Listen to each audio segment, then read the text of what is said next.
Hello, ladies and gentlemen.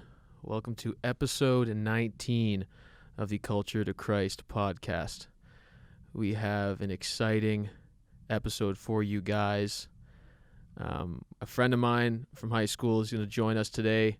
Lincoln, thank you so much for joining us. Aaron, how you doing today, man? I think this is going to be this is probably our craziest episode because this is the biggest news that's going on not only in our country but in the States. Like, I've had guys in the States reach out to me being like, yo, what's up with that barbecue place? Like, what's up with that guy? Yeah, it's literally the most viral thing going on in North America. And then do you think globally as well? I think other countries? I don't want to say global because there's still like the Trump news and that stuff going on globally. But for sure in North America, it's big news right now. Yeah, so today, guys, we're going to get into the incidents going on in our GTA area. Adamson Barbecue, run by Adam Skelly. Lincoln, you got to get that name right. But first, let's introduce our guest today, Lincoln. First, how are you doing today? How's your day been? Doing good. It's been an exciting week, to say the least. As I told you guys a little bit before, I've been at Adamson Barbecue for the past 4 days. Just kind of, as you guys probably don't know, I'm a video editor and a camera operator for Rebel News. So we cover a lot of the more so political stories, I would say, that are going on around the GTA, and not even the GTA. We're international. We're overseas now. We have correspondents in Australia. We have people that we send to the States. In Canada, we cover nationwide. So it's it's exciting, and we kind of give a different perspective, I would say, than a lot of the mainstream media. I hate to use that word, but it has to be used. It's if viewers out there, they haven't checked out Rebel News, I highly suggest you do it. Whatever side you're on politically, it's definitely worth checking out, just to kind of get some different perspective about what's going on, and especially with what's going on with the Adamson Barbecue, that's for sure. Yeah, and just to give a background to listeners, you and I went to high school together, Lyle Warriors hockey team. Yeah. It's amazing to see how all these things have been unfolding in front of us. Just talk about first in your with your background, how crazy so far. Like, does this feel almost surreal to you? Well, like, I've been working for Rebel for about 4 months now. 4 months more or less, and I've been involved in some pretty abnormal things. You know, you're kind of, when you're in the world of media, especially covering news, that's the job, right? When things crack, you get on the scene. But what's been going on with the barbecue place, Adamson Barbecue to be exact, it's very different, and it's something that we really haven't seen before. So I think before we jump into like what you've been dealing with there, let's give the audience some context, and like in case they haven't heard about the story, what's going on. So basically, if maybe you can describe it from the start, how it all started. I'll give you a quick rundown as best as I can. Basically, we got, as everybody's heard, we heard Adam Skelly of Adamson Barbecue. He's the owner. He runs 3 locations for Adamson Barbecue. He posted on the Adamson Barbecue Instagram account that he was going to open in defiance of these lockdowns, right? So he's going to open for dine-in. It's not. That's the big deal there, because everyone can do takeout, right? That's not the problem. It's having people sit in your restaurant. That's the issue. So Adam said, I'm going to do it. And then And you know the crazy thing is, so because when that news broke, so our last podcast, when we recorded it, they just announced in the province that, you know, all restaurants will be shut down for dine-in, and even your patio, you could only do takeout and delivery.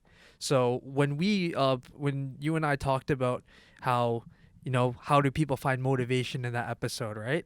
The next day, I think it was the next day, I see that Adam Skelly posted on his Instagram that, you know, I don't care that they're telling us to lock down. We're open for business on Monday. And that's the video that went viral. Yes. Correct. Yeah. So when I saw that video, I was thinking like, yo, that's perfect timing from when we just recorded our episode, because we're trying to like get people motivated during the lockdown, and this guy's just fired up. He's like, I don't care. He's like, yo, we're not listening to any more lockdowns. Come in and eat. Our restaurant's open on Monday. Yeah. So that's how I found out about it. Yeah, and luckily when I was talking to you, when we met for coffee that time, you were talking about the Rebel News and how you're working. So I started following your guys' Instagram page, and I've been very I enjoyed a lot, because, you know, we get kind of sucked in like to American politics a lot, but Canadian politics is kind of not mainstream known. It's not really viral on Instagram. So I think this incident now is kind of waking people up to kind of check out what's going on with the government, the orders, and yeah, like the motivational episode last week touches on this guy standing for something, right? He's done the research. I listened to that video on Instagram that I think has like 500,000 views, 17,000 comments, people on both sides, you know, and it's starting a snowball effect for other businesses. And wouldn't you say Rebel News is like, it's a news outlet on social media that promotes the truth and promotes like the stuff that mainstream media is scared to cover, or like scared to expose? Because you guys are on, like, you were even on the premise of when Patrick Brown was at the hockey rink, because we've talked about it before on our podcast. Basically, the mayor of Brampton, which is a city in Ontario, their mayor during the lockdown decided that it would be okay for him to rent out a rink and play with his buddies when you're not allowed to be doing that. Like the rinks were supposed to be shut down. And Lincoln, you were on site with Rebel News. You guys got the breaking news that he's going to be there. The mayor's going to be there with his buddies. So maybe speak on that, how, like, because that's a story that me and Alex, because we're hockey players and you're hockey players as well. So like that was big news. Yeah, I can give you a little bit of a kind of a behind the scenes rundown. It's all, I gotta say, it's all on Rebel. We did a great video on that. So everything that I'm about to describe is on Rebel News. You guys can check it out if you want kind of a better context. But it's funny because I have a friend who's working for Rebel, right? And he was the one who got me in with the company. And he called me one day and he said, we need a cameraman. And I'm like, let's do it. You know, so he told me that we're going to the Earnscliffe, I believe it's called the Earnscliffe Recreation Center in Brampton, which is a hockey rink, right? And it's a bit of a community center too. So we got tipped off. I don't know if it was by an employee of the arena or if it was just whatever. That point doesn't matter. But we got a tip that Patrick Brown, the mayor of Brampton, so that's a neighboring city to Mississauga, it's all part of the Peel region, that he was hosting basically pickup games, right? Which is great. I love hockey.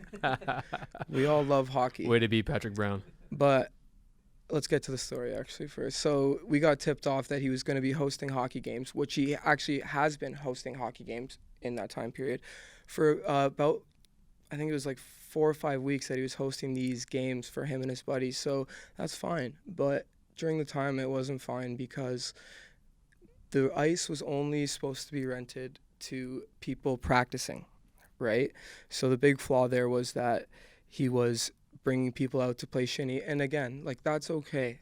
But it's not okay when you're handing out mask, what is it? They're bylaw tickets for mask infractions. I believe that's the correct term for it. And he handed out something like 127 of these tickets in 1 week, right? So who knows how many he's handed out overall. So the fact of the matter is we set up in the arena, all right? The game was already going on.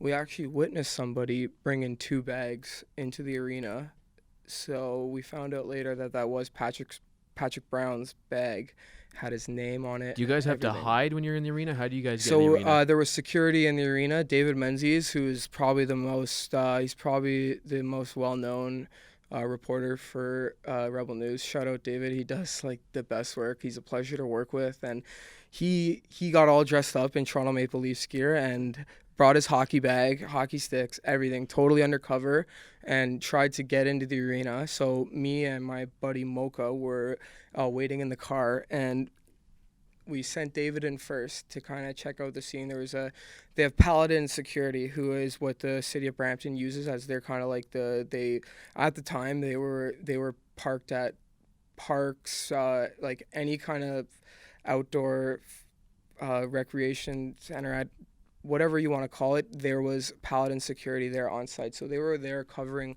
the arena. So when David first tried to go into the arena, the security guard said, "You can't go in." He said, "I just got to use the washroom," and then he came out. So we kind of had to think, like, what's plan B here? So I got in to the arena. I'm like, I'm going to go in. I went in with no camera, nothing. I get into the bathroom. There was no security, nothing, so I got lucky. Had to go into the bathroom. And then I called David Menzies and my buddy, and I said, "Come in. This is the time to come in." Oh, wow. They come into the arena. David, it was so funny when it happened. David Menzies comes in with his hockey bag into the bathroom, hands me the camera, which is in the bathroom. I turn on the camera. We set it up quick. We go. So this is in the kind of the lobby area, right? We go into the actual rink, I guess rink 1, you can call it, and we sort of set up. And the timing, I actually missed the valid point in this. When I first came out of the washroom, when we were about to go into the rink, I saw 2 guys in suits approaching from, it's kind of like an alleyway that comes into the rink. And I saw 2 guys with suits, and these guys, it ended up, we found out later when they walked into the rink that this was Patrick Brown and his, I don't know if it's his security, his assistant, I think it's his assistant.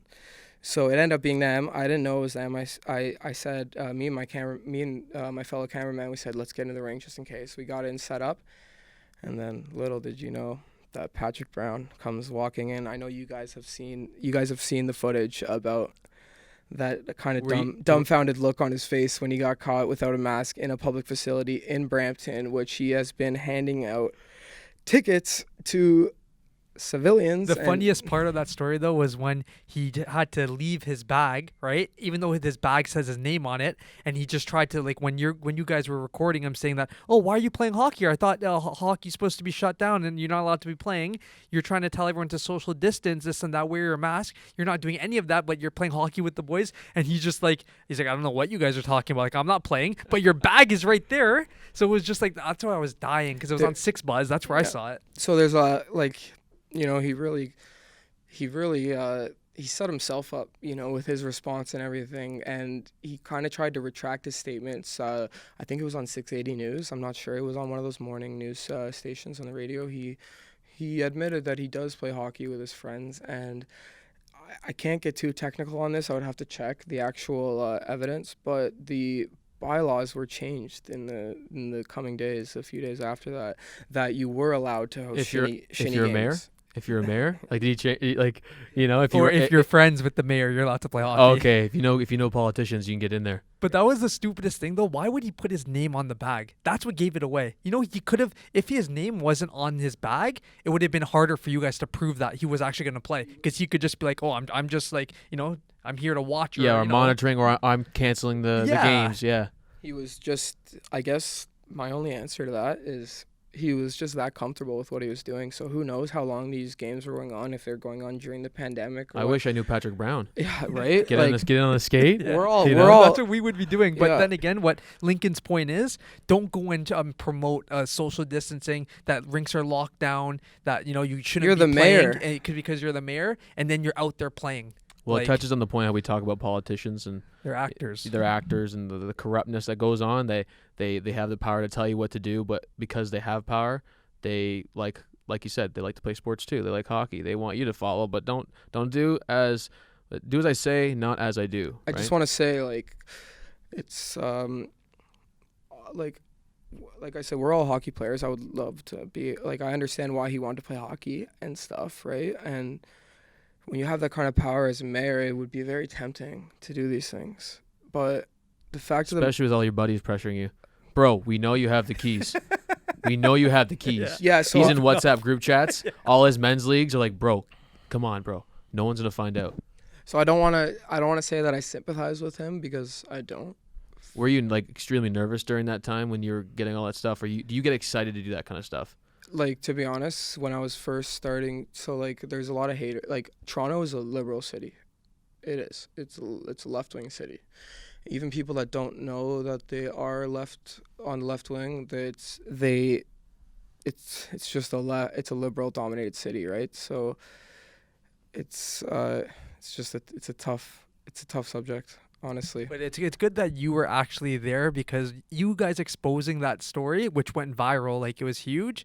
It just opened up like everyone's eyes to be like, so everyone could see how like full of shit these mayors are. Like catching them red-handed, it was like something that, it's very hard to do, especially when it's lockdown, because you can't get they can't access certain places. So you guys like actually, open everyone's eyes to what really happens. Yeah, and I kind of lost my thought on what I was gonna say before that statement, but with Toronto being a left-wing city, like Alex was asking if I get nervous for those situations, right? So when I was first starting to go kind of on scene with David and stuff, we would go to Yonge and Dundas Square and places like that. And no kidding, within the first 5 minutes of me being out there, someone rode by on a bike and they said, "F you, Rebel News," So that kind of shook me up right away, But the more and more I'm out there, the more and more I don't care about what others are thinking and stuff. At first, I was a little bit like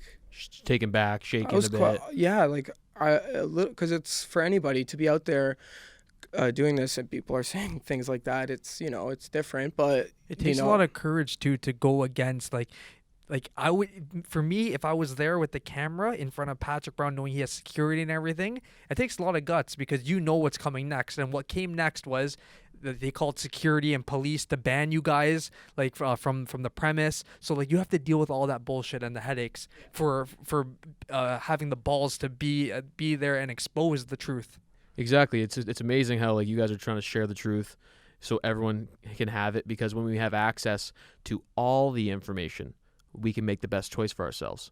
It's not about just following what this one lane or this one mainstream media is saying. It's like, I make the best decisions when I have all the information, right? Because I can make the best decision for myself, for my family, etc. So what you guys do is great. So you say Toronto's all liberal. Do you believe?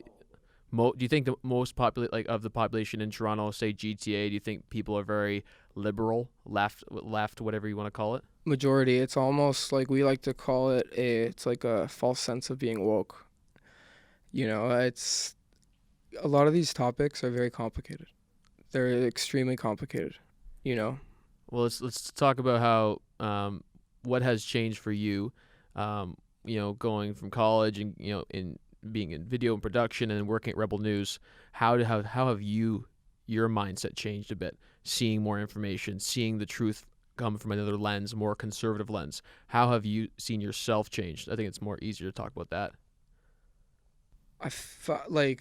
Obviously working for a company like Rebel News, it's inevitable. Like someday, like I go on scene some days and I'm editing some days, but when you're in front of a computer, editing stories that are basically taking on the government and questioning what the government's doing a lot of the time, it makes you a lot more aware of it makes you see that not everything is as black and white as they try and make it seem. It's like I hate to use this term, but the mainstream media try and make things so simple. And when we talk about the mainstream media, to give context to even American listeners, who are the mainstream media in Canada that you talk about? Well, the king for sure, I think, is the CBC, the Canadian Broadcasting Centre. But then you have companies like Global News, you have CP24, City TV, talking about Adamson Barbecue, they had every single 680 News. Yeah, let's get into that story. So, because this is a story that everyone, like myself, Alex, like we were talking about that from the moment that I saw Adam Skelly put up that Instagram video, right? I was thinking like, Because when we go for lunch, remember I was gonna tell you like, yo, let's go to that barbecue place. Like the food looks good too. Like, have you saw the pictures of the barbecue? Yeah, I like meats, and I would have had a few. You know me, I would have had a few, man. So like that's what I was thinking. I was like, oh, like if he says he's gonna open up his dine-in restaurant, like let's go check it out. Yeah. And then when I saw like how many people were there on that Monday in front of his restaurant that were going to support him, and then you saw police pull up, and then we find out that Lincoln was actually there on site. I was like, yo, we got to find out like the story, like what's going on. So maybe describe to us what made you guys go there on Monday, and how was the whole ordeal outside the restaurant? So obviously, like Rebel has campaigns where they try and help. Like they have a campaign called Fight the Fines, where if any of these any of these COVID-19 fines they get tacked on people, Rebel has a campaign where they help people fight these fines, right? So as soon as we heard about this story, it's like right up our alley, right? We're all over this. You guys are fired up. Like we've been waiting for this, right? We've been waiting for someone to open in defiance of the lockdowns, right? It's kind of like the bread and butter of what we've been working towards. You know, it took a while for it to happen, but I think we're kind of at a breaking point right now where people are scared. They want to open up and they don't want to lose their business. You know, it's been very evident about what's been going on in the GTA and outside the GTA with small businesses closing. So to get to what actually happened at Adamson Barbecue, so Monday it was business as usual. You know, he opened up. So it's basically like a garage. You might have seen some videos. They open up the garage and they're serving food like normal. So when we arrived on scene, there was a family of like 8 in there with kids, mom and dad eating. You know, not even all the tables were full too. It was just a couple tables, but that's besides the point, right? They don't want anyone dining in. So weren't you shocked that there was no police there from the start? Yes, but it was like, you know what? I may be wrong on this, but there might have been one police car there because everyone was very aware of what's been going on, but there was no police presence when we first showed up. And the police probably didn't think that many people would show up to support. Right? When did so Monday you guys started, like, was there a lot of attention around his place on Monday? Like, when did it was Tuesday, I believe. Is it because he made his post on Instagram that got all that attention about him staying open, or did he do it when police started to come to tell him to close down? No, he did it on the weekend. He did it. He was already talking about the day before, like a couple days before. Okay. He said we're open on Monday, which was Saturday. So Monday when you're there, you see all these families eating inside. Oh, Tuesday was when you're there? Okay. So when you were there Tuesday and you see all the families eating inside because there wasn't a big police presence yet, how was the vibe? Like, what was everyone just like, you know? I went right up to Adam and just kind of told him with Rebel News, you know, we're supporting you guys. So all the mainstream media was there when we pulled up. All the names I mentioned, CBC, Global, CTV, City TV, they're all there on site, right? But Adam Skelly, Adam actually has he's been involved with the anti-lockdown protests that go on at Yonge and Dundas on Saturdays. So he's just all those people there, they just want things to go back to normal, right? So they just want like the economy to open back up, etc. So when all the mainstream media showed up, Adam kind of they tried to come on the property at first, and Adam just kind of skewed them off the property, right?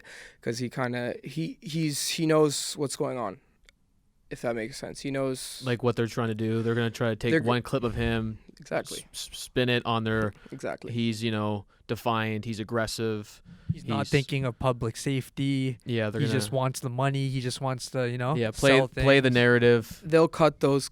And he was, you can check my Twitter. I took a video of, so Adam went for a walk with, I think it was an employee.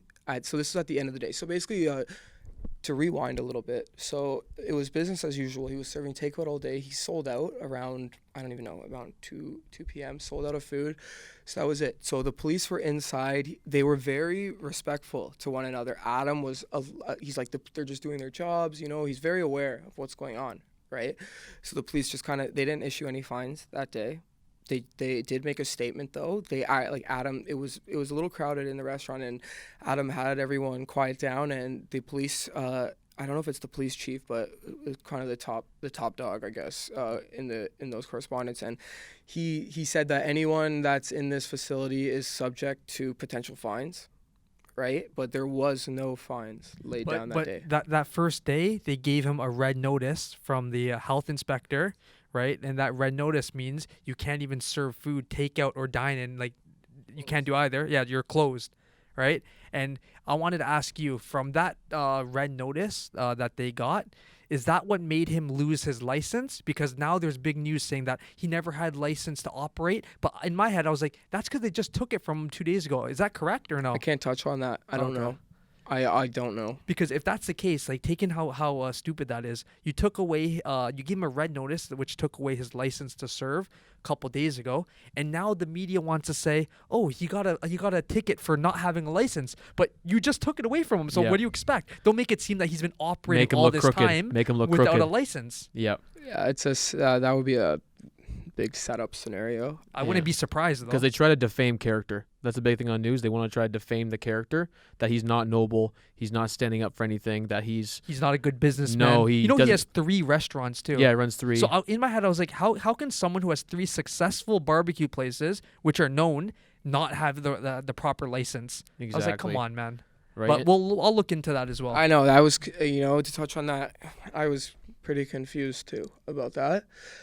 How are you operating? I don't know if it has something to do with the actual ownership of the location. I'm not sure, but it is something that's a little.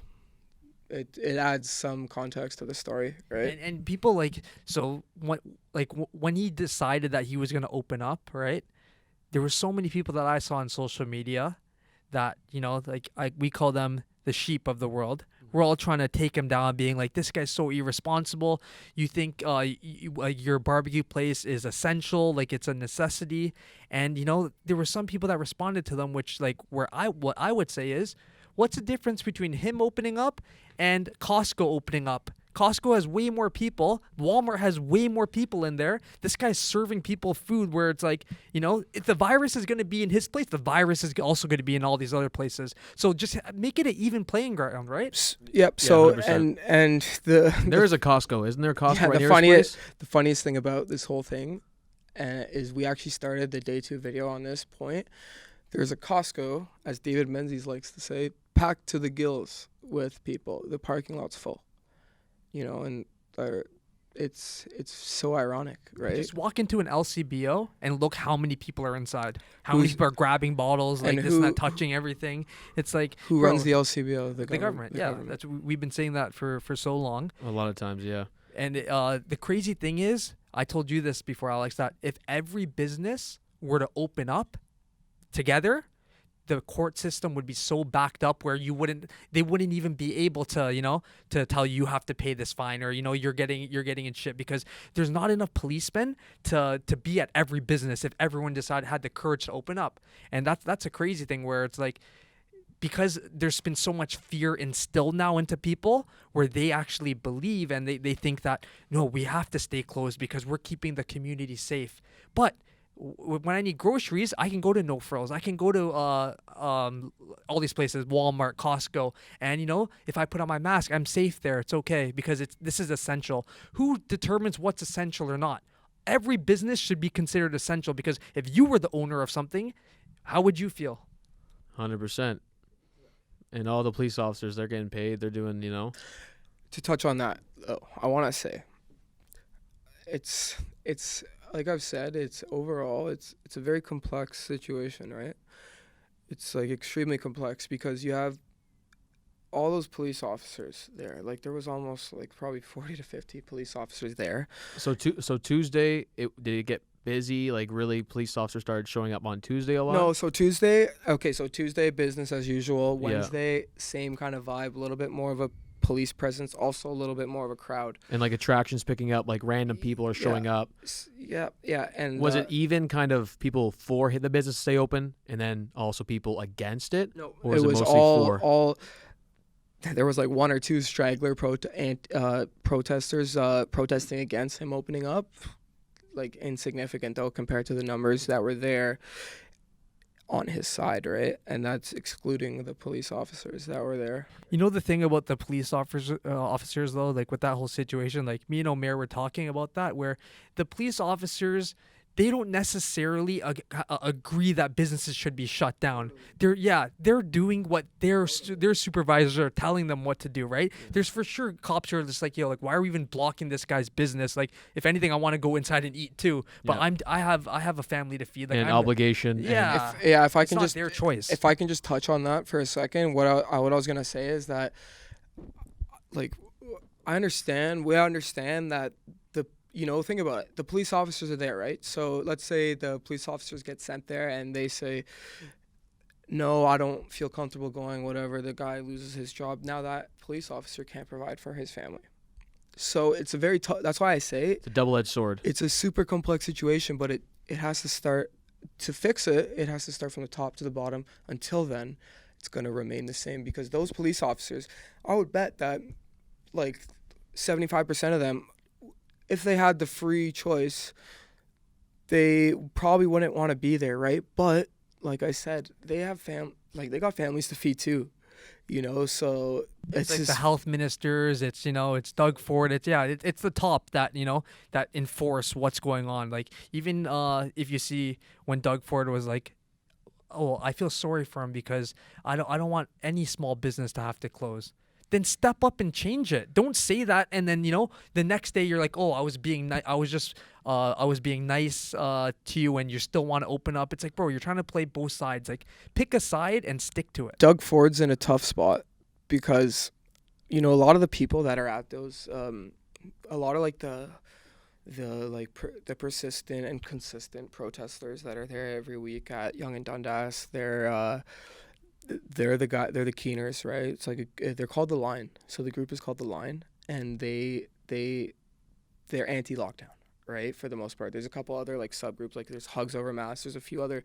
Is it a big amount of people, like, for those keeners, or is the anti-lockdown people in Toronto, is it growing and growing and growing as time goes on?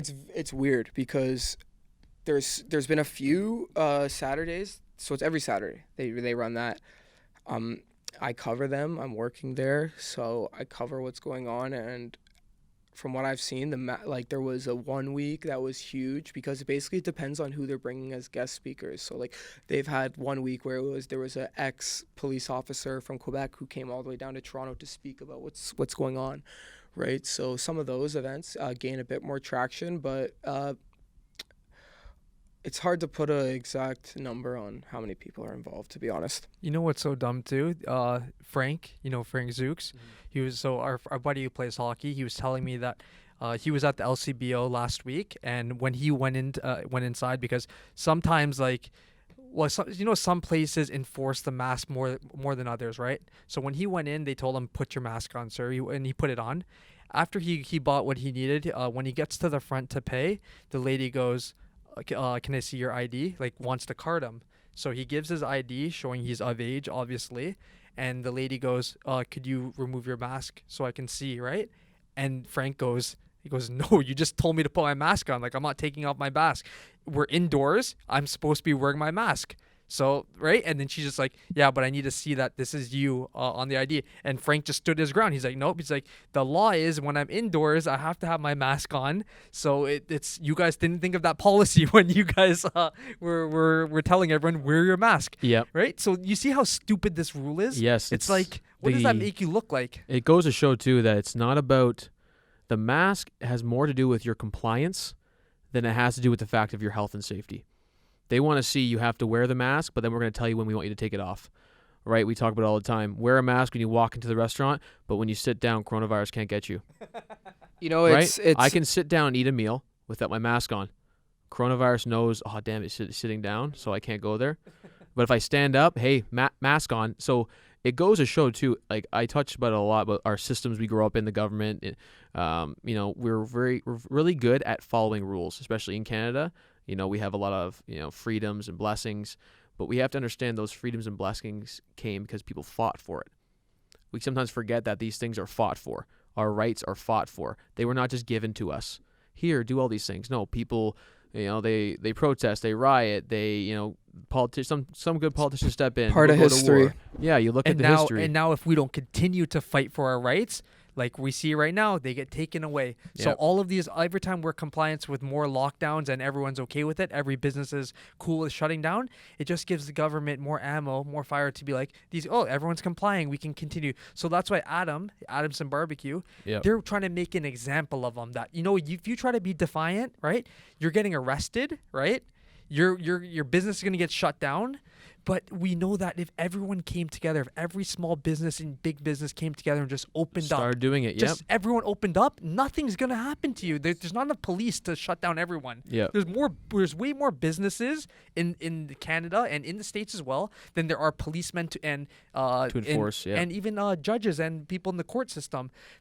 Our court system's so messed up on parking tickets. Imagine if every business just opened up and got a bylaw ticket, or because you have to remember too that this is a provincial order is not a law.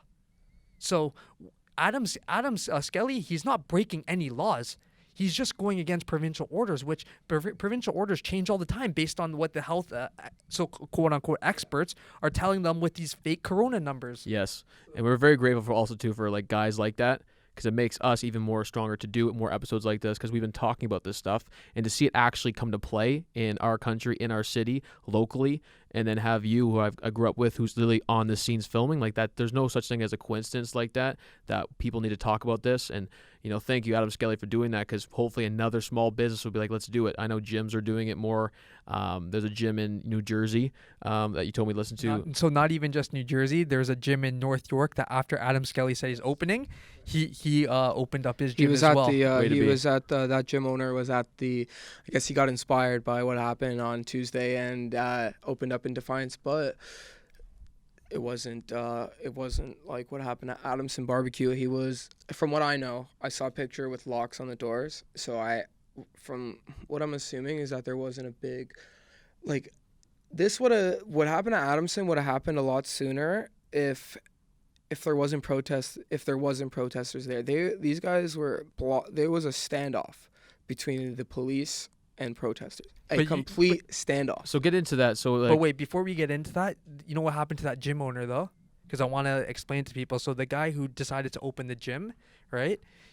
He got a notice from his landlord saying that we're going to be evicting you because you decided to open up. So that's why it came back to fire. It backfired on him because he thought that he was standing up for his members, for himself, his business. Where he's just like he moved all of his weights and like a bunch of like the bench presses into the parking lot too. And this is the guy from North York, the gym owner. Yeah. So when Adamson Barbecue came out, he went. It happened like the same day he wanted to open up. They shut him down that fast. Yeah. So then police went to the gym and he was like, we're locking your doors. We're gonna shut you down.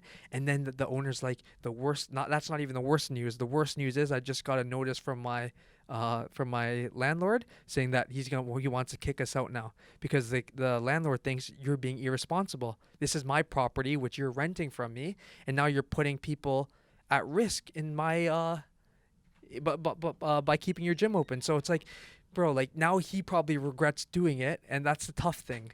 Where we want people to stand up for their rights, and that's the thing when you're not an owner though. When you don't own your property. That's what I'm thinking.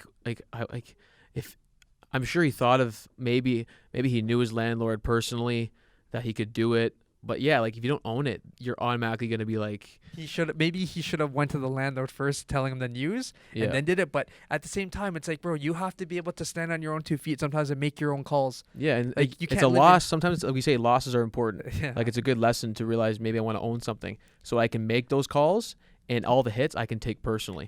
And also I want to have a landlord that has the same vision as me. Yeah. That doesn't like think that I should be shutting my business down because at the end I'm paying you for rent. And it's like, take this in.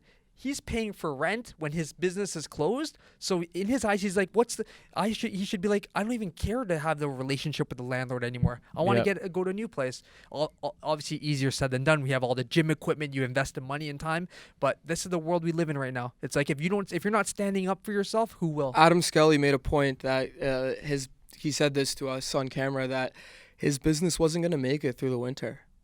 He wasn't gonna make And it. you know what people? All three locations of his business. Yeah, you have to think about the mortgages on those places, right? But you know they're big. People are trying to spin it and saying that you make your barbecue places are so successful.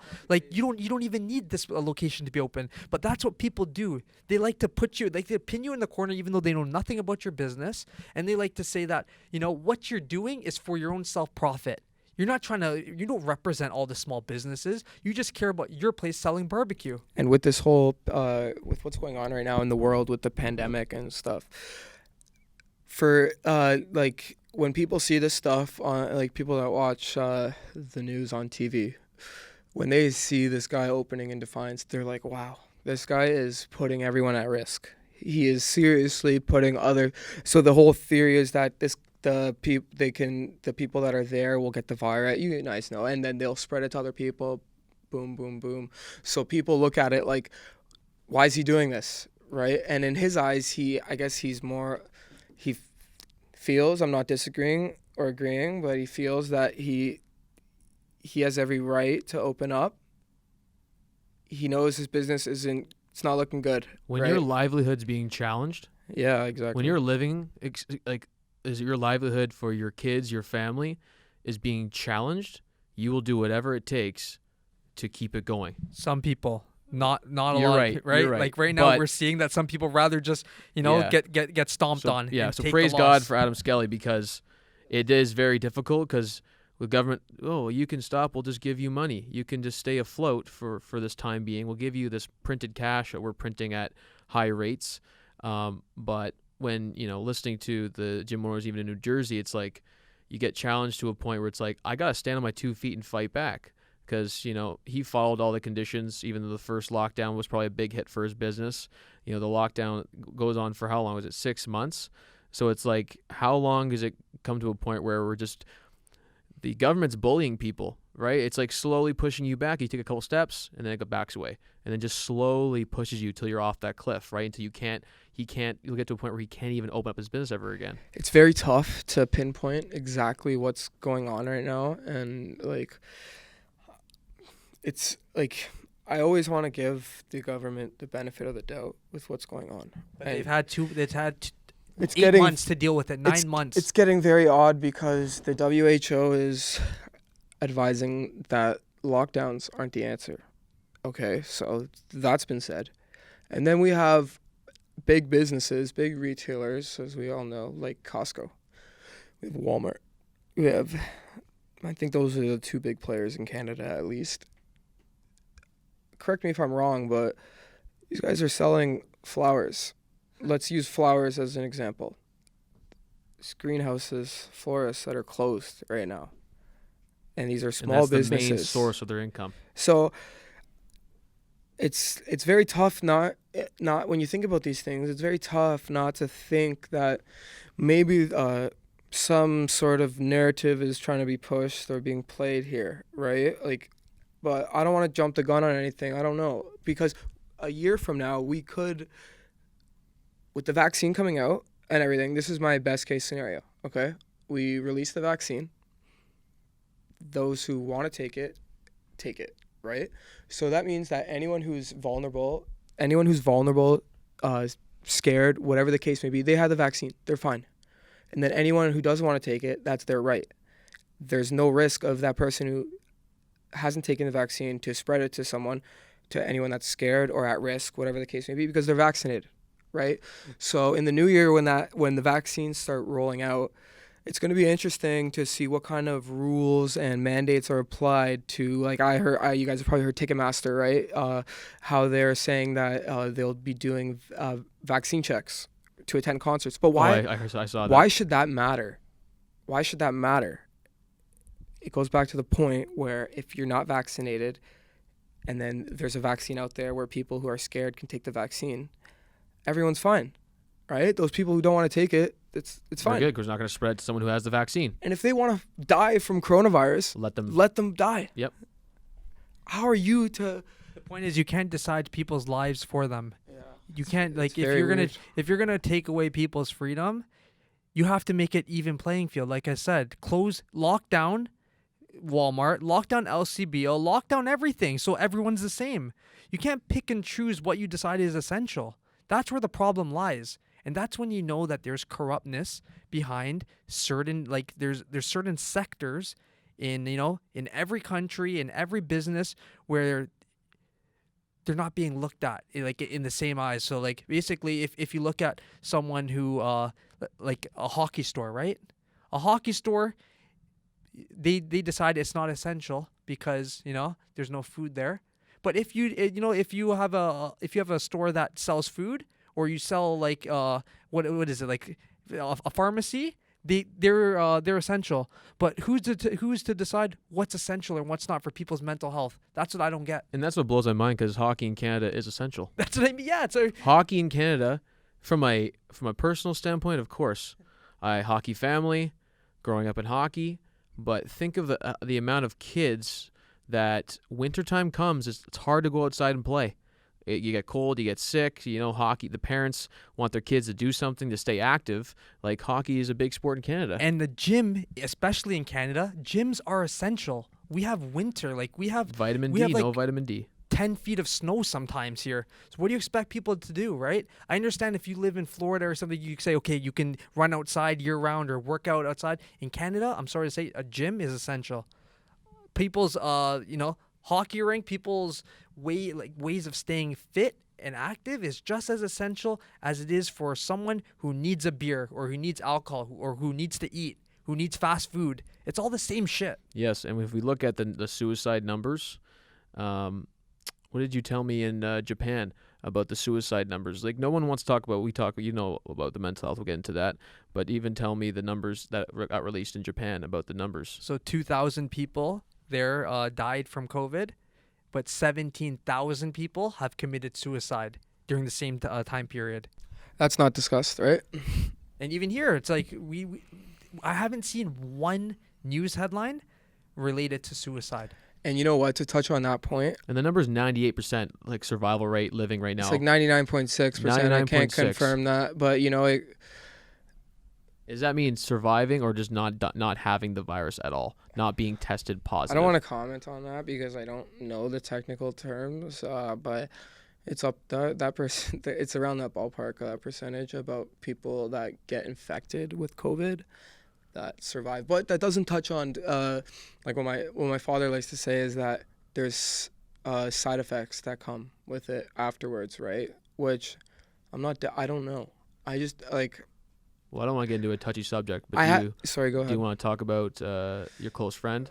Yeah, well, just to keep it short and brief, it touches me. I had a friend who lost his life, like, to what we were just talking about, he had a mental health battle, so it's become personal for me, right? All this, and I understand both sides to everything, though, because with Adam Skelly opening up Adamson Barbecue, everyone is scared right now. This is never, like, nothing like this has nothing has ever happened like this before, so people are very scared. People don't want their parents to die. They don't want their people just don't want anyone to die, and a lot of people are, like, they're buying into the narrative being played on TV and stuff, and I'm not doubting that narrative, okay? I'll just to say that I don't know enough. But I'll tell you, they don't talk about treatments for COVID. They don't talk about, like, I've heard vitamin D is a great supplement to take if you have COVID. It can help you with recovery or even just strengthening your immune system. They don't talk about these kind of things, about how you can strengthen your body to fight COVID. Have you ever heard that on CNN or CBC? No, it's everyone wants a quick fix. They want a vaccine. Let's get the vaccine. Let's get over it. If in a dream world, if I was in charge, I would be saying, in the meantime, a vaccine's great. Okay, everyone wants to take the vaccine. Take the vaccine. You're good. We'll leave it at that. We don't know. Like, the vaccine's been tested in their eyes. Everything's good. Take the vaccine, but they should be talking about, in the meantime, how you can strengthen your immune system, how you can naturally fight these kind of viruses, because like we were talking about this last week, and these might have changed since the last time I checked them, but it's 1% under 19 who has died from COVID-19 in 1%. 1%. One person under 19 Yes. in Canada. Yeah. Yes. The And last. it's not from COVID, it's with COVID. Big difference. It's always with COVID, which is the same thing. If you have a flu, you're going to test positive for COVID. Yeah, Like it's 100%. they put every symptom that has with COVID. If you got The health minister said today with Doug Ford behind her, she's like, there's a lot of false positives as well. She admitted that today. So It's it's like such if a- there's false positives, there's asymptomatic. I don't even know what asymptomatic even means now because that's the fakest shit I've ever heard. yeah. Because what they're trying to tell people, even if you're asymptomatic, you don't feel anything, you can still spread the virus. We can spread anything. If Yeah. I'm not feeling sick, right, and you're still telling me don't be around people, don't touch this and that, what's the difference? Yeah, and there's Like, you're telling me that I don't have anything, like we've never had anything wrong with us in the past 20 years, where it's like Yeah. I could have spread germs before to someone. It's the same thing, man. Exactly, and it comes down to, like, let's say the common flu. I'm sure that there's older people that have a very tough time with the flu and maybe even pass away from the flu, Makes sense. They're older. right? Just like this virus that's come in and affected our lives, I don't know. That's it's, why it's a tough I'm right it's a with tough you. situation. I'm right with you. I can empathize. 100%. When it first came out, I was nervous. I was afraid. I'm like, what the heck is this? You know, they put big celebrities that get it, so you pay attention real quick. I remember when we went to hockey at a hockey game. Everyone's like, some basketball player tested positive. Then Tom Hanks tested positive. Drama, get the celebrities, get the whoever's watching TV going, oh my goodness, Tom Hanks, no, cast away. And so yeah, at first I was nervous. You know, I talked to my mom, are you okay? Blah, blah, blah. Am I, okay, I'm working with people. Like if I get it, is this thing crazy dangerous? So I can empathize with the world trying to, you know what? Okay, this has never happened before. Let's shut things down. But now I think more people are waking up because they're doing their own research, critically thinking, looking at the numbers, and then being like, holy, like you just said, it's getting very personal for people because a lot of people in Canada, around the world, are committing suicide because they lose their jobs. They already struggled. The gym was their outlet. Hockey was their outlet. Taking care of their body was their outlet. We need to take care of ourselves. There's a lot of stresses in this world. So I think a lot of people are slowly waking up being like, okay, the lockdown didn't work. We did it for 6 months. So clearly lockdowns don't work. If they worked, it would be over with. So why aren't we trying a new method? What's going on? And I'm not like there's been lives that have been taken away from this virus. Well, you have to get that straight, right? The coronavirus has killed people. It's real. It is It's real. Like it's killed. I'm not saying it's not real. It's killed people, right? So we have to understand that, but we also have to know that it could be very true that the side effects of this virus, from the outcome of the virus itself, not actually from the effects of the actual the virus, like all the common the coughing, everything, potential death. The alternative has been a lot worse, I think, than the actual virus itself, with all these businesses shutting down. Like, if you go take a drive, it's not too relevant in the Yonge and Dundas kind of like main downtown core area, but around the outskirts of that city, like the annex, places like that, it's not good right now. Businesses are closed, and go take a drive downtown, it's very evident. So everything is right, like that side of it, the economy's side effects from the virus, it's right in front of our eyes, so it's been a tough year for everyone. Well, let's get into just your life so far this past week. What has been the change in, you're now doing this Rebel News, how have you kind of, this has kind of been a really adrenaline rush from you, you're still buzzing.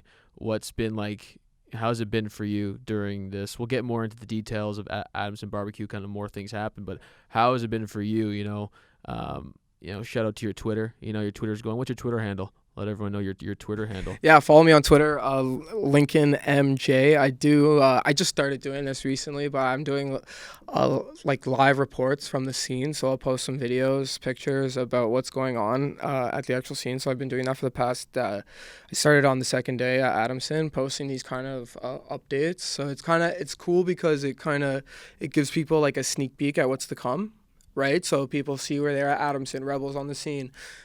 there's going to be a video coming soon, right? So it's very good in that aspect, you know. And There's been a crazy amount of attention coming even onto your guys' news station, Rebel News. Like, more people are discovering you guys than they ever have even knew about you before. especially during these times, because a lot of people are people naturally question now what's going on, because it's becoming more and more evident that something may be not right. I don't know.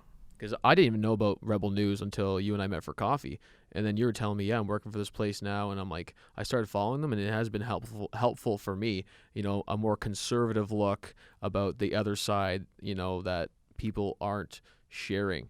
Yeah, so the way I would describe it is Rebel News gets everything they report on, it's factual. They will not post anything that there's not evidence behind. So how long does that actually take for you guys? I mean, Sorry. evidence and going through all that stuff. As in, like, how long does a video take to be public? Like, Is it a hard, long process for you guys to make sure it's factual, it's evident, all that kind of stuff? it depends. So with the Adamson Barbecue video edit, so basically the process is I'm there shooting all day, right? I'm getting tons of content, you know, just keep the camera rolling. And then while I'm there, I kind of have an idea of how the story is going to play, right? Like, and it's not a story. The story is the actual events that are happening, right? So it's a sequence in time about what's going on. So with the Adamson Barbecue, there's not a lot of facts to bring up, because with that kind of video where it's like breaking kind of news, it's people want to see what's going on, right? But we have other correspondents that do stuff where they will be sitting in something like this green screen behind them, and they're talking about something going on where it's a bunch like Doug Ford did this, and you have to bring up the facts of Doug Ford saying that, so you bring that on screen, right? So those kind of videos will take longer to edit. It's just a little bit more nitty gritty. If anyone's familiar with the video editing process, it can be like super technical at times. So it depends. So with going back to what you said, how long it takes, I'll go with those Adamson Barbecue videos. I would shoot all day, come back around 4, try and whip up something called a producer's cut, where the editors above me can see, like, maybe suggest potential cuts, what to take out of the video, right? Just to maybe condense the video, whatever the case may be, right? So those I'll whip up in usually like 2.5, 3 hours. But it's the videos where you have to pull up a lot of facts that take a while, because if the reporter says something, you got to Google search and look for that fact, right? And then you got to throw it in. So yeah, have you been sleeping much throughout this week? It's been wild. Have you been sleeping? Sleeping like a baby, because I'm so tired from working all day, man. Like, it's draining. Just like, you know, you're in that intense environment all day. It's not always like that. This week has just been a very different week compared to most. So it's draining. The good news is Adam Skelly, he posted bail, $50,000 today, so he's out. And do you think that he's going to open again tomorrow? I think he'll be on the premise tomorrow and open up again. Honestly, what I heard about the New Jersey guys, how they make money on apparel now, like, if I were him, I would open back up. Like, because you're going to get more attention, more news, and if he figures out another way to make some income during this time, not only will he be a voice for the people to make, you know what, I'll stand up too, that he eventually can get into other areas for his business. How many followers did he grow on his Instagram account? It's not that it's about like clout and all that stuff, but it's like more people are aware. You know, these gym guys in New Jersey started selling apparel because they couldn't make money from the memberships anymore, right? Their clients weren't paying memberships because they were not allowed. Did you listen to Avery? That's I why did. you know about it? I did, yeah. And did you hear how their GoFundMe got taken away Taken from them? down. The government took that, said you can't do that as well. Yeah, they confiscated the money from the GoFundMe. So Adam Skelly did a GoFundMe, and it was over like $170,000. So, you know, I hope that, you know, that money actually gets to go to him, because he's going to need it for legal fees, all of these, like, offenses. It has. It went to him? Yeah, the beneficiary is dedicated to him. Maybe his family also, but yeah, it looks like they've raised almost, last I checked, $180,000. Yeah, that's good. Was that for his legal fees, for his bail? Was that? Yeah, and for the offenses, right? Because Initial goal was $10,000, and obviously they've surpassed that quite a bit. So. And then we talk about the good side of social media. Thank goodness there's social media during this time, so that, you know, if you're not in the social media age, you talk to your neighbors, you talk to your friends, but the word doesn't get out as much. So shout out to the Instagram, for We need more people like Adam Skelly to, not be scared to fight for what they believe in and what they know is right. Like, there's no one that can convince me that what he's doing is wrong. No. Especially at this point. If it was the very first couple months of this virus, okay, I understand. You don't know enough about it, but we're 9 months in. And the information is available for us to know now. Yeah. It's like what? Because, there's people that get killed from drunk drivers. There's people that go through, abusive relationships. There's so many things in this world that can kill you, right? That we know. Same with the flu. That we never had shutdowns like this. No. And the shutdowns aren't helping. We see the numbers. Like, they lock things down and the numbers keep going up. So they think that, from the first shutdown, right, when they said the numbers are going back down, they said, okay, it's time to open up again. And then when they opened up again, the numbers went back up. So they said, okay, we got to go back down. Like, it's a revolving door. So at the end of the day, just let people who aren't scared to live their lives, because you're causing more damage. Yes. You're ruining people's mental health, all that stuff. Like, we don't want to keep repeating ourselves, but I'm glad that you're on the show, Lincoln, because you're on the premise. So you can actually explain to us what's going on besides just us seeing clips on, on CP24, all these news stations that already have a preconceived notion. Yes. And specific narratives that they're trying to put forth to, convince people, and not just convince people, but also to instill fear. And I almost lost my train of thought there, but it's even too about like how you said, oh, it's opened up now, the numbers have gone down. You look at the correlation of the stats online of COVID cases and increased tests. When the tests increase, the cases went up. When the tests go down, the cases go down. And we know that the tests now are not even 100% accurate. I know.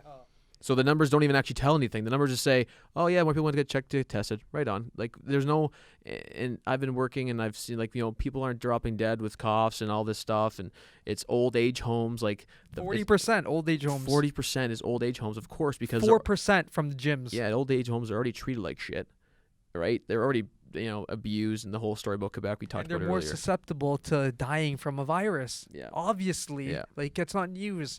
Though they're going to die from the flu or they're going to die from COVID, right? Like, when you get to that age, that's part of life. And that shouldn't be the reason why someone loses the business that they've worked for 25 years or 30 years because of that. And it's not even just businesses. Like, it's just the ability to go for people to go to the gym or to go to school properly without having to wear masks, to eat in a restaurant, just daily things that we took for granted, right? Which we shouldn't even have to be taken for granted because it should be open. But it's like we're not even just talking about people's bottom line where we're trying to say this person lost their business. We should all feel sympathy for them. It's not even that. It's like the fact that it feels like a crime to eat in a restaurant. Yeah. It feels like a crime to want to go to play hockey, go work out. That's the problem that I have the biggest thing with. It's not even about like, oh, look how the economy is going down. Like, people aren't spending. But I don't care about that personally. Yeah. I care about people's like just mental health. It's deeper, man. You're right. It's deeper. It's about humans.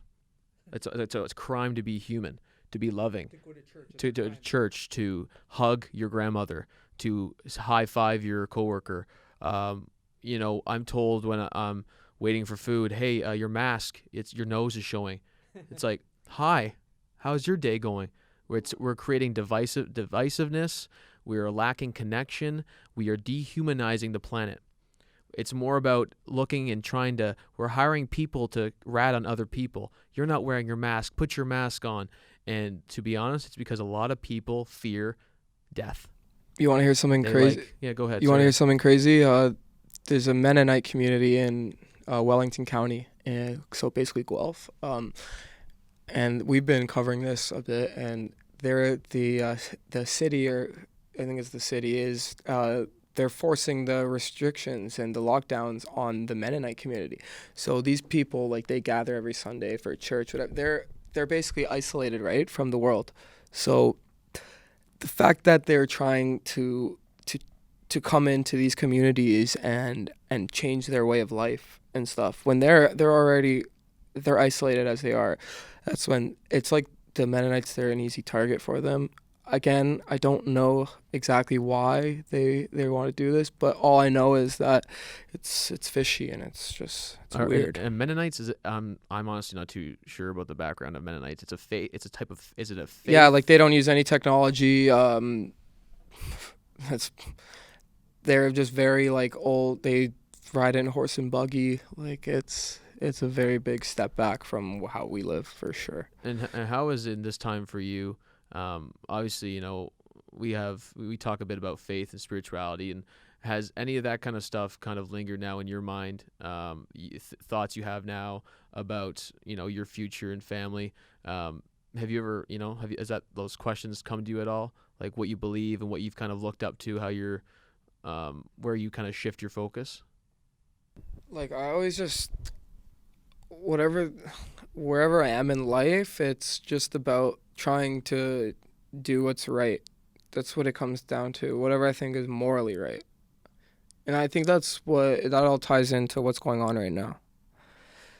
It doesn't seem like it's morally right to have these businesses shut down.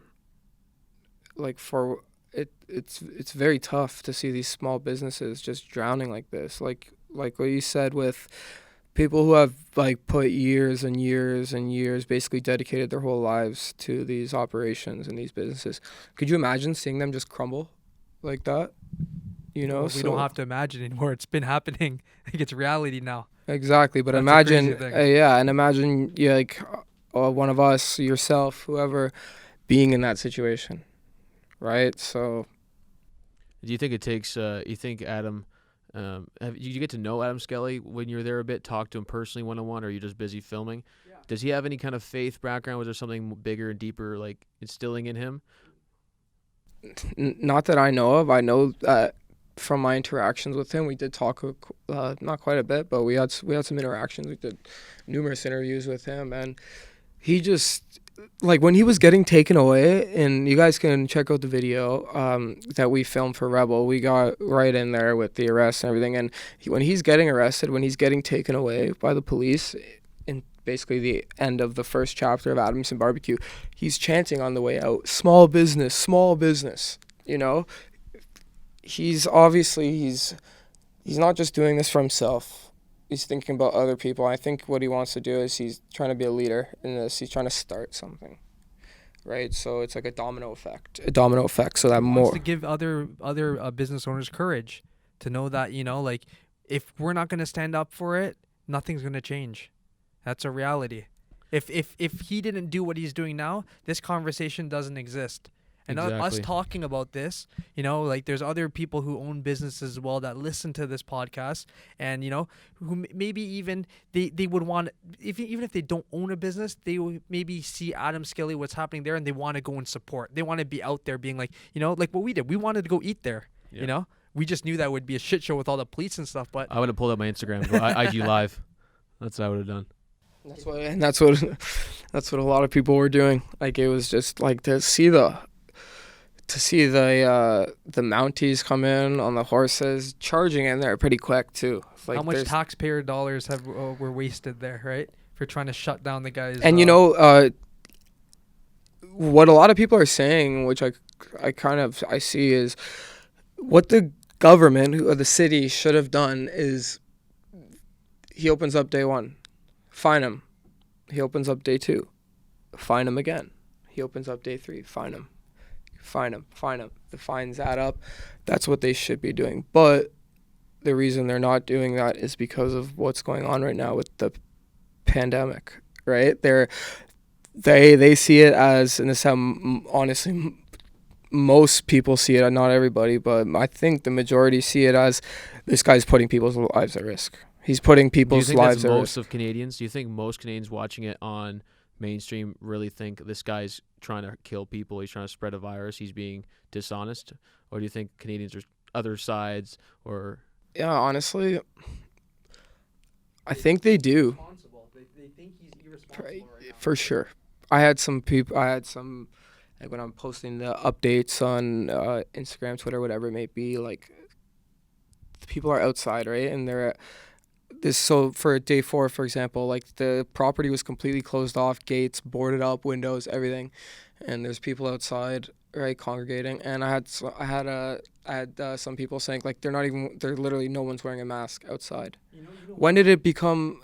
When did people start having to wear a mask outside? So when you go out camping with your buddies, which was totally fine in the summer, you're gonna wear masks And outside. it's the same thing when Biden won. All his supporters ran out to the streets to celebrate, even though they were mad at people who supported Trump for being out there in rallies. But it's okay for you to celebrate on the streets. A lot of them with no masks as well. Even if they do have masks, the mask's not going to save you. Like, that's another topic. But the reason why they had to arrest Adam Skelly is to make an example of him. If they just gave him fines every day, there's rich business owners in this city who can afford to keep paying fines. You're Not right. every business You're owner right. wants to go to jail, you know? So the fact that they see now he got arrested and you have to post $50,000 bail, now it makes some owners being like, do I really want to take that risk? Do I want to go to jail and sit inside for, for fighting for our rights?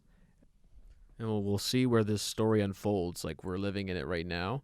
But like you said, when you're a leader, leaders lead. They lead the pack. They take sacrifices. They take hits. They get arrested because they see the bigger picture. We talk about like people, like in our lives, you have to, see the bigger picture. Like, I'm sure he thought about, I might get arrested today, or something might happen. Someone might go after my family. Like, there's tons of people who want to spread hate and fear, and they're probably getting so triggered and angry about what he's doing. But when you lead, you have to take the hits, take the blows. You're sued, you're arrested, you're fined. But people are watching. People are watching, and we always talk about, if you believe in something, you got to speak about it. Right now we have the opportunity to speak our thoughts. And that's why you got to pray for him. Yeah. Like, we haven't talked to anything of spiritual right now, but this is a time when, like, we have to pray for him not to give up, because now that he's coming out of jail, he might not want to go back to jail again. But we got to pray for him that, you still has that conviction to fight for what he believes in. And, it's not just about him too, it's about his workers. Because we found out that his workers, when the police told his workers that if you guys come into work too, you guys can get arrested and you guys can get fined as well. And that's when his workers started saying, okay, we're not going to come in. He had to go to freelance chefs to be like, if anybody is willing to come and work at our place, please come, because my own workers walked out on me. Wow. So there were some people that came in and were like, okay, like, we're ready to work, and we're willing to risk for him, for like the bigger cause. Because they saw what he was doing. Yeah. Which is kind of the beauty in all of it, right? If there's any positive thing about what's happened over the past week, I guess just to see the support that he's had, right? To see, like, it's honestly beautiful to see, like, it is being there. Because these people don't have to be there, right? All these people are taking the time out of their day to come there. They're freedom fighters, right, in their eyes, and they're putting it on the line for this guy. Like, if you guys could see the standoff between the police were initially coming to the door on day 3 to arrest him. So get into that. Get into his experiences. So basically, starts off normal day, and then heavy police presence, heavy news presence. People start gathering outside, all there on Adam's side. And then, long story short, the police make an attempt to get in to the restaurant. The protesters completely block off the door, like completely. Like, it was a standoff for probably like an hour and a half. And then it got, all of a sudden, you just start to hear the main entrance door just bang, bang, just bang. And it's Adam Skelly on the other side, breaking the locks that the city has put on the door. So this is unbelievable. The cops are right beside the door. So it's cops on the left side of the door, protesters on, like, back on the door, right? So boom, boom, boom, door busts open, all hell breaks loose. I got pushed inside the restaurant. It was just like a huge, like, mosh pit, basically. Got pushed in. There's tons of people in the restaurant. I got footage of, like, Adam's in there trying to prep the food for the people. So the whole... He's like, let's get going. Let's get it going. God does everything. He breaks the door down. Imagine having to break your own door down so people can come into your restaurant. Serve food to people. At your own place. Having to break your own door. Like, imagine at your house. Like, you have to break down the door for people to come in. If they would have just let him serve food, the congregation and people got there. Like, on the first day, there was a nice lineup, right? It was safe. Yeah, distancing, and cleaning. Adam's telling people to wear their masks. He's telling people social distance, 6 feet apart. He's saying all these things, right, with the cops around, so that he can cover himself. So he's aware of all that, and he tried to take every precaution he could to try and cover himself, right? But door opens, we bust in. About probably 5-6 minutes later, I somehow managed to get outside the restaurant before all this started happening, which it couldn't have been better timing, because I get out, 2 minutes go by, whatever, and then all of a sudden I'm doing a stand-up. So a stand-up is where David Menzies is in front of the camera, and he's basically reporting on what's going on. Like there's a standoff between police protesters. So he's literally in the middle of talking, and then I hear from funny story, not a story, but I used to be neighbors with Joe Warmington of the Toronto Sun, and he's one of the good guys in the mainstream media. He's one of the only reporters that was allowed on the site. He really tries to tell the important facts and what's really going on. So point being is, I'm doing the stand up with David, so I'm filming, right? And he's in the middle of his stand up, and I hear, kind of out of the corner, you can kind of hear it in the video also, Joe Warmington says, Lincoln. And then I look to my left, and there's the Mounties coming in, galloping on the horses. So I just leave the reporter. I'm just like, see ya. Start running to the horses coming. They're galloping through, and then I see Adam Skelly being rushed out by the police. So I go to Adam, start following. Adam's getting arrested, and then all of a sudden this guy starts running towards Adam and bear hugs him while the police are detaining him. He's in handcuffs, and tries to free him. Literally tries to free him. That guy got charged with, I think, Is it the guy in the clip I saw who got arrested? Yeah, he got 3 or 4 charges for that. He assaulted the police officer. Sorry to say, but he did. He took a swing? Oh yeah, I was. He took a stand. He tried. It wasn't gonna work. He's just trying to make a point, obviously, with what he's doing. But then followed him all the way to the car, and then that's kind of where the story ends for now. Is that guy who stood up for him should get free briskets for the year, right? If we're taking the charge, he needs that gold card at Adamson Barbecue. I would give him one. Right, that's brave, man. Mounties and horses, and you're gonna go and try to get them. That's brave, man. It was unbelievable. Like the chaos. It was just. Have people been reaching out to you on your social media now and seeing what you're doing? And yeah, it's been pretty. Past couple days have been crazy, honestly. So like I said earlier in the podcast, I just started doing reporting videos and stuff on my Twitter for Rebels. So Rebel was kind of retweeting me and stuff, and it's been insane. It's just honest. So I had 16 followers 3 days ago. I'm at I gotta check my phone, but I think I'm at 1,200 now. It just keeps going up. That's good, man. It's so. And guess what? We got the exclusive. We got the exclusive Culture to first. Christ got the first one. That's why I always say we gotta get you before you're a celebrity, right? Because then you're gonna cost. Right, you gotta find you, gotta track you. Oh God, don't humble me. But yeah, it's just an exciting time, right? That's bad to say. Okay, no, but it's an exciting time for free thinkers and people who want to strive for something different, and you're also taking a stand as well. So thank you for what you're doing, because you're out there, filming and putting in the work and holding the cameras and trying to get the good angles. Right, you're putting yourself in danger too. Yeah, you putting yourself in danger for us to be able to see what goes on. That's bravery. That's courage. And that's why Rebel News, it's gonna, especially in a time like this, it's gonna be huge. I know now, you guys have 30,000 followers, pretty quick too. It's growing. When I started with the company in August, they were at 14K. That's what I mean. And a lot of people that I even play hockey with, they follow Rebel News now. Yep. Because they're sick of seeing what CP24, seeing what the mainstream media is always promoting. It's the same thing. When I talk about it being exciting, I mean it's inevitable for it to be exciting. I don't mean that it's I'm not happy about what's. We understand. Basically, you're talking about action wise. There's a lot of things going on. It's super it's crazy right now. This is unprecedented, right? I've never seen this stuff before, and for me to kind of come into the news world, right? At this time, it's it's something else. Like it's Well, that's why it's amazing for us, because you get to give us a political side that we don't, Aaron and I talk about, but you're in it. You know, you're working at that news station. You guys are talking about different things. You talk to me how the workplace is amazing because you guys get to have those conversations that, you know, it's almost like we're not allowed to have those conversations that disagree with the narrative that's the mainstream that is pushing, right? And, you know, it's important that, you know, we're honored to have you here today because, you know, people are going to watch us and start thinking about other things. There's even a news station in the United States that the same thing, they weren't very big, but because something happened with the whole, you know, Fox News, whatever, people are starting to go to different news stations, right? That's what happens, right? A system gets taken over, gets watered down. And like, how did Rebel News even get? Talk about that. How Rebel News got started? They got started. You yeah. said. So Ezra Levant, CEO Okay. of Rebel News, super well known reporter.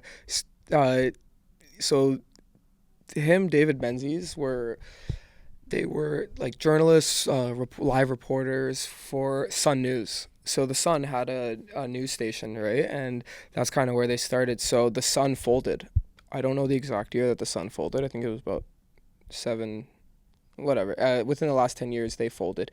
So Ezra, I guess, said, doesn't want to work for anyone else, and started up his own news organization, right? Started from the ground up. He built this, and it's a team of there's I think 25 of us now on the team. So he literally started from the ground up, right? Like the first videos he did were just in his, I think, backyard, right? It was just doing what he could because I'm sure he always knew the value he had. You know, he was already well known at that point. So Ezra Levant, the CEO of Rebel News. He was a Sun reporter before, and he's there's quite a bit out there on him. Yeah, he's a fantastic guy, and honestly, I'm honored to work for him. I've learned so much from him already. I've learned so much in general just from being there about everything. Not even stuff that's totally news related, but I've learned about, like, you really got to take a step back and think about what you say when you say things. You got to really assess every situation that's handed to you because, like what I said before, not everything's black and white. Things are so much more complex, everything, right, than what we think they are. And there's a lot of misinformation today too. So that's why you have to be careful what information you're putting out. So much. That's why even on our podcast, like, we talked about how we want to have more stats and facts, right? Because like, there's a lot of people who, when they hear something, they might not know where the source is, where's the source coming from, right? So that's one thing we gotta include as well. It's a good idea for sure. I think people like to see that kind of stuff, right?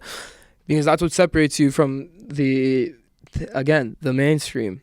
They will just talk about things sometimes without. They just give their opinions, but their opinions aren't facts. They have a narrative to play, and everything has to fall in line with that narrative. It's very complex. Again, it's just so hard to touch on. And so for our listeners, what would you say?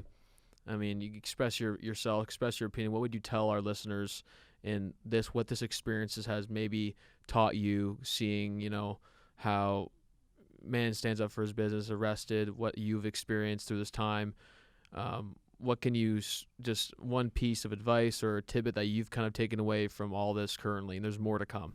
The main takeaway, I would say, is basically stand up for what you believe in and show support to people that also kind of share the same ideas and opinions as you.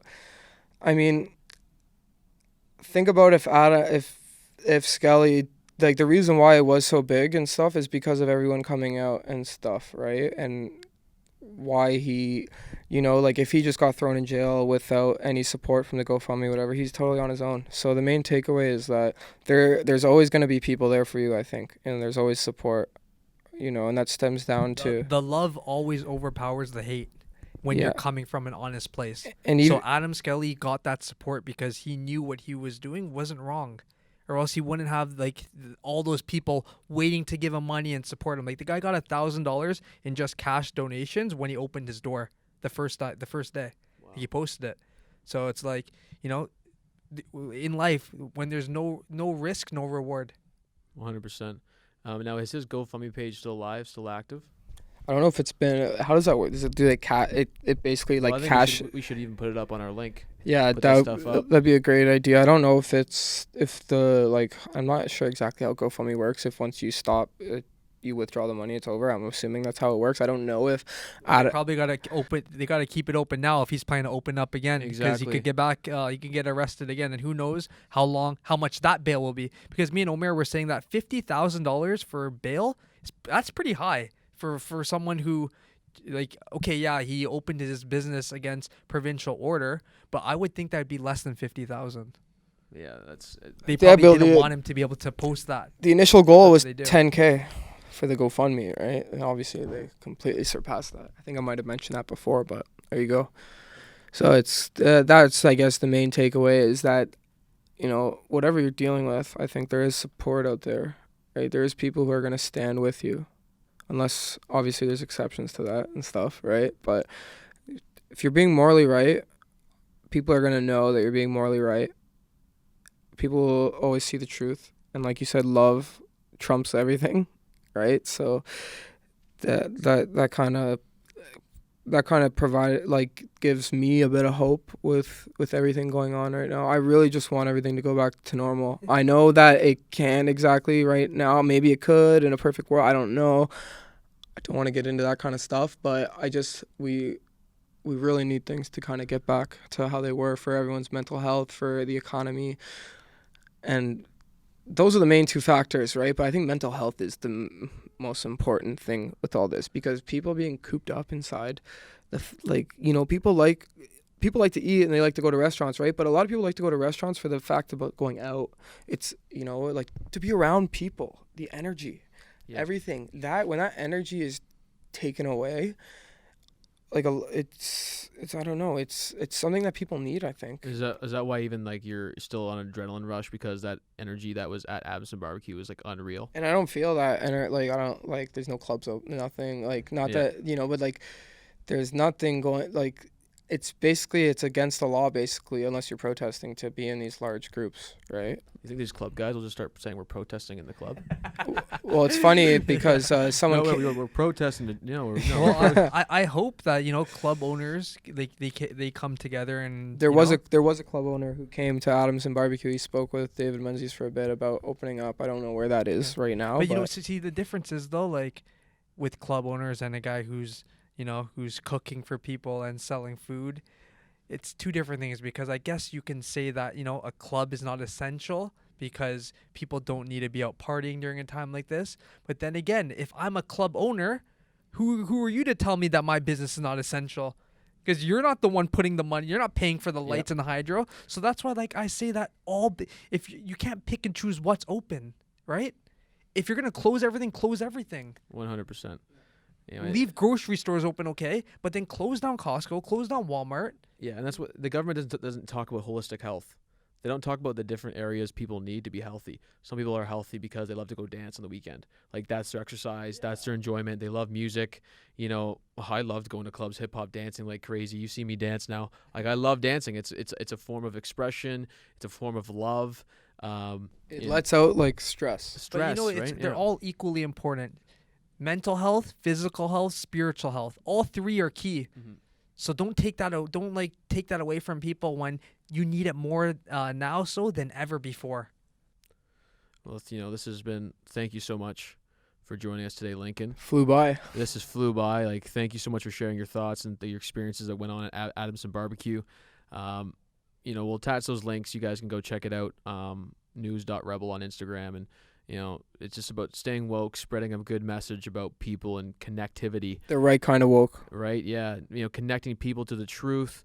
That's what you do. That's what you believe in. So thank you so much for having, thank you so much for being on the guest, on the podcast, not having us. And keep doing it, Lincoln, because like you're, especially I haven't known you for a long time, but I see your personality, and we need more people like you who aren't scared to be on the premise, or who aren't scared to reveal that, this politician is, trying to maneuver in this way. Where we need to see that, because without guys like you, people get away with a lot of things, and then they go on TV in CB24 and they sing a different tune.